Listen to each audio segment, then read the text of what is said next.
Kwa majina anaitwa Dumango Yahya, ni mkazi wa Mwandiga, lakini pia ni mwenyekiti wa chama cha NLD mkoa wa Kigoma. Swala la usafi ni swala muhimu sana.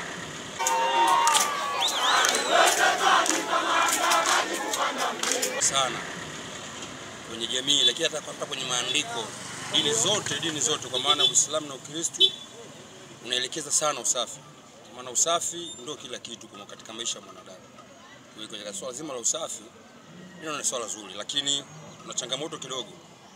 Leo tunaenda kwenye usafi, tunateua siku moja, yani siku moja ya usafi.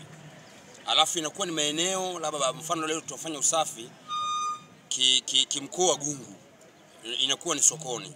Lakini kiwilaya tunafanyia Mwandiga, inakuwa ni sokoni. Lakini wilaya nzima ya Kigoma DC ni sehemu kubwa pana, lakini leo tunafanyia usafi Mwandiga tu, tena mtaa mmoja tu wa sokoni. Mimi naona kama tunapatia, lakini tutanue wigo, yani kama ni usafi ifikie hatua wenye viti na watendaji wa vijiji na kata, kila sehemu, kila mtaa mwenyekiti ahimize watu wafanye usafi kwenye mitaa yake, kwenye kata zao, kwenye vijiji vyao.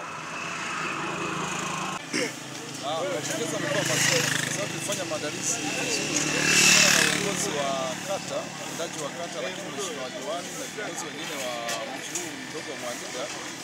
Lakini tulifanya hamasa pia kwa wananchi kama gari ya matangazo, na wananchi wamejitokeza vizuri, tumeshirikiana nao vizuri. Uongozi wa soko wamejitokeza wote kuja kufanya usafi hapa eneo la soko, kwa mambo yameenda vizuri sana.